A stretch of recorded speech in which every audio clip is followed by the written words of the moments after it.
Go.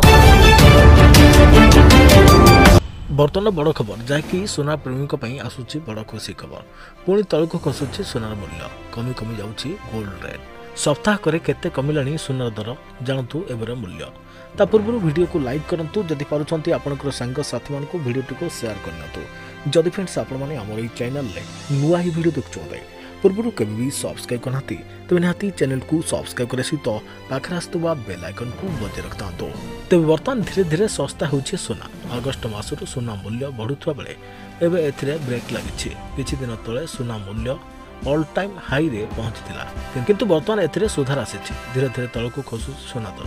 सोना उपरे custom duty रे रिहाती पई घोषणा परे सोनार मूल्य निम्नगामी होइछि तेज मात्र एक सप्ताह मध्य सोना दर अनेक ह्रास पाଉଛି सोना सहित रूपा दाम ह्रास रेकर्ड कर एमसीएक्स रे सोनार मूल्य समस्त को चकित करिछि गत नवेम्बर 11 तारिख में सोना मूल्य 75,351 टंका रहितला तेज डिसेम्बर 5 तारिख सुधा एक्सपायरी रहितबा 10 ग्राम सोना मूल्य 75,351 टंका पहुंचीला तेज सप्ताह शेष में जहाँकि नवेम्बर 15 सुधा 10 ग्राम सोनार मूल्य 73,946 टंका पहुंची गोटे सप्ताह सोनार मूल्य प्राय 10 ग्राम पिछा 1,405 टंका ह्रास पाଉଛି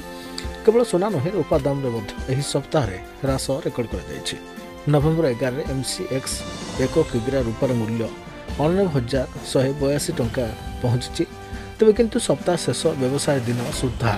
यही मूल्य प्रति किलो 88,421 टंका पहुंची तेज यही सप्ताह रूपार मूल्य किलो पिछा 761 टंका ह्रास पाई देखा मिली मल्टी कम्युनिटी एक्सचेंज सहित सोना मूल्य रे एक बड़ ह्रास घरी बजार में देखा मिली Indian bullion jewellers association IBJ website अनुसार नवेम्बर 14 में 10 ग्राम 24 कैरेट सोना मूल्य 63,740 टंका को खसी आसी जहाँ 3 वर्ष मध्य सबुठ खराब सप्ताह बोली प्रमाणित होती तेज नवेम्बर 8 में यह 10 ग्राम पिछा